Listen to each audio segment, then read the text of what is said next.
आपल्या गावातल्या, आपल्या तालुक्यातल्या, आपल्या जिल्ह्यातल्या शेतकऱ्यांकरता खऱ्या अर्थाने जालना जिल्ह्यावर धडक मोर्चा काढायचं काम जरी पडलं, उद्या रस्त्यावर उतरायचं तरी काढू. आणि त्याचबरोबर शेतकऱ्याच्या कर्जमाफी साठी सुद्धा आपण सगळेजण एकत्र येऊ आणि तीच मागणी खऱ्या अर्थाने आपली मागणी. गावाची नाली करायची, शाळा खोली बांधायची, एखादा रस्ता करायचा, सभागृह बांध, ही कामं रोजची आहेत, ती आपण करत राहू. पण आजच्या मितीला खऱ्या अर्थाने ग्रामीण भागामध्ये शेतकरी फार उंबाड मोडले. अशा परिस्थितीमध्ये शेतकऱ्याचा मुख्यमंत्री म्हणतात मी 30 जूनला कर्जमाफी करेल. शेतकरी आज कर्जमुक्ती विचार करतोय, कर्जमुक्ती व्हावी.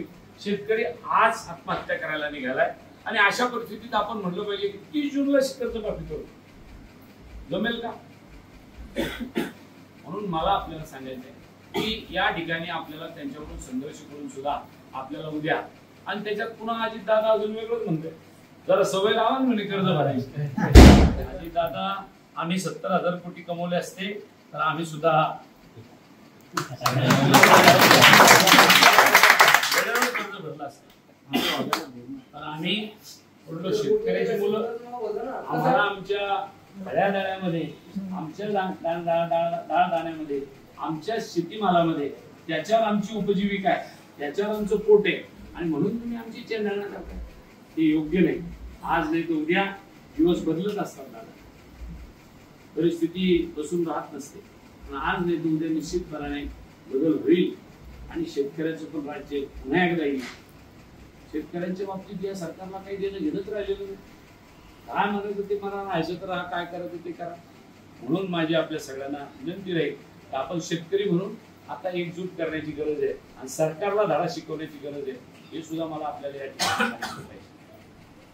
बदनापूर तालुक्यामध्ये समस्या तुम्ही जर विचारत सांगा तुमच्या, मी सांगतो ना तुमच्या समस्या. घरकुलाचे पैसे येत नाही, तिथं नेऊन पैसे द्यावे लागते. मग विहिरीचे पैसे येत नाही, तिथं नेऊन पैसे दिले तर पैसे येतात. हे पैसे चालले कुठे? हे पैसे चालले कुठे? हे पैसे चालले इथल्या नेत्याकडं आणि नंतर निवडणुकीला ते फक्त वाटायला मिळतात, अशी माहिती. आणि म्हणून खऱ्या अर्थाने ही मागणी महाराज कसं आहे, महाराज वारकरी संप्रदाय, शिक्षण, आपलं संगीत विशारद हे काम करीत असल्यामुळे महाराज बोलू नका, उभा राहून समस्या मांडा. मी काय म्हणतो साहेब बोलतायत, महाराजांनी आपल्याला सांगण्याचा प्रयत्न केला की आपण काही ना काही समस्या असेल तर सांगाव्या. खऱ्या समस्या ह्याच महाराज की मला घरकुलाचा हप्ता टाकला जात नाही, माझी विहिरी मंजूर करून दिली जात नाही, तोंडाकडे पाहून काम केलं जातं. तुमच्या पक्षाचा आहे, माझ्या पक्षात असला तरच मी मंजूर करेल. ह्या ज्या समस्या आहे ना, त्या लहान मुलासारखे भांडणे जालना जिल्ह्यामध्ये.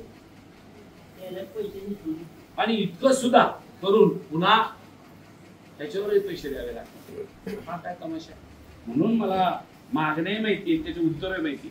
आपल्या सगळ्यांना एकत्र येऊन उद्या त्यावेळेला पंचायत समितीला, तहसील कार्यालयाला उद्या मोर्चाही काढायचं काम पडलं तर मी आपल्या सोबत आहे, तुमच्यासाठी रस्त्यावर उतरायला तयार.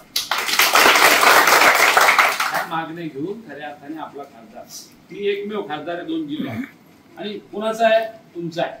उद्या तुम्हाला अडचण आली तुम्ही सरकारच्या विरोधात अर्ध्या रात्री रस्त्यावर उतरायची तयारी मी ठेवली पाहिजे. आणि म्हणून ती भूमिका घेऊन लवकरात लवकर आपण पुढे जाणार आहे. कर्जमाफीची समस्या घेऊन नागपूरला बच्चू कडू मोर्चा घेऊन गेले, मोठा मोर्चा काढला, सगळे रस्ते बंद झाले. लगेच मुख्यमंत्र्यांनी त्यांना बोलवलं, 4-2 लोक या. काय सांगितलं? 30 जूनला कर्जमाफी. बच्चू कडूने तिथे गेल्यावर जल्लोष साजरा केला. मला एक नाही कळत, आपण लोक अर्ध्या अडकोंडाने का पिवळे व्हायला लागलो कळेल. कोणतंही काम झालं की जल्लोष साजरा. अरे मिळालं, पदरात काय पडलं?